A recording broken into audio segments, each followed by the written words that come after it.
ពីតារាកំ pl ម្នាក់ដែលគេធ្លាប់ផ្សាយចំអកនិងហៅថាជាកធ្លុកទៅកាន់មេដឹកនាំសម័យសង្គ្រាមដែលក្លាយជានិមិត្តរូបនៃការតស៊ូនិងភាពក្លាហានរបស់ប្រជាជនអ៊ុយក្រែននេះគឺជារឿងរ៉ាវដែលមិនធ្លាប់ត្រូវបានគេប្រាប់របស់លោក Volodymyr Zelensky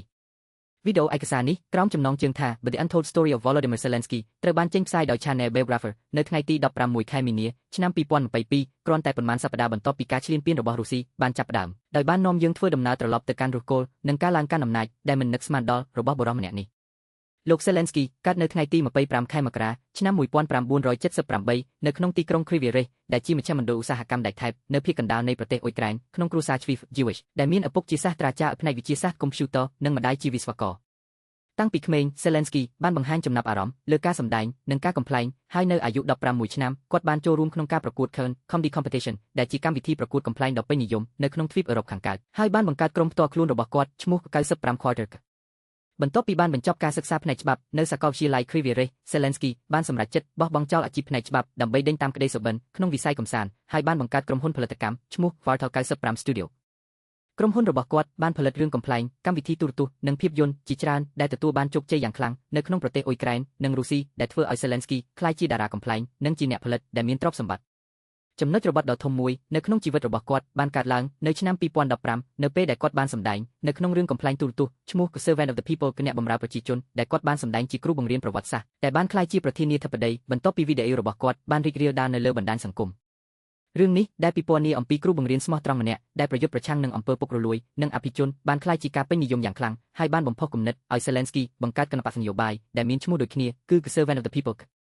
នៅក្នុងការបោះឆ្នោតប្រធានាធិបតីឆ្នាំ2019 Zelensky ដែលគ្មានបទពិសោធន៍នយោបាយបានឈ្នះការបោះឆ្នោតដោយទទួលបានសម្លេងគាំទ្រជាង70ដោយបានសន្យានឹងបញ្ចប់អំពើពុករលួយនិងនាំមកនូវសន្តិភាពនៅក្នុងជម្លោះជាមួយរុស្ស៊ីនៅតំបន់ Donbassទោះបីជាពេលនោះមនុស្សជាច្រើនបានសង្ស័យពីសមត្ថភាពរបស់គាត់ដោយសារតែតួនាទីជាតារាកំ pl របស់គាត់ក៏ដោយ Zelensky បានបង្ហាញថាគាត់ធ្ងន់ធ្ងរនៅពេលដែលគាត់ចូលកាន់តំណែងហើយបានចាប់ផ្ដើមអនុវត្តកំណែទម្រង់សេដ្ឋកិច្ចនិងការប្រយុទ្ធប្រឆាំងនឹងអំពើពុករលួយប៉ុន្តែការសាកល្បងដ៏ធំបំផុតបានកើតឡើងនៅថ្ងៃទី24ខែកុម្ភៈឆ្នាំ2022នៅពេលដែលរុស្ស៊ីបានចាប់ផ្ដើមការឈ្លានពានទ្រង់ទ្រីធំទៅលើប្រទេសអ៊ុយក្រែន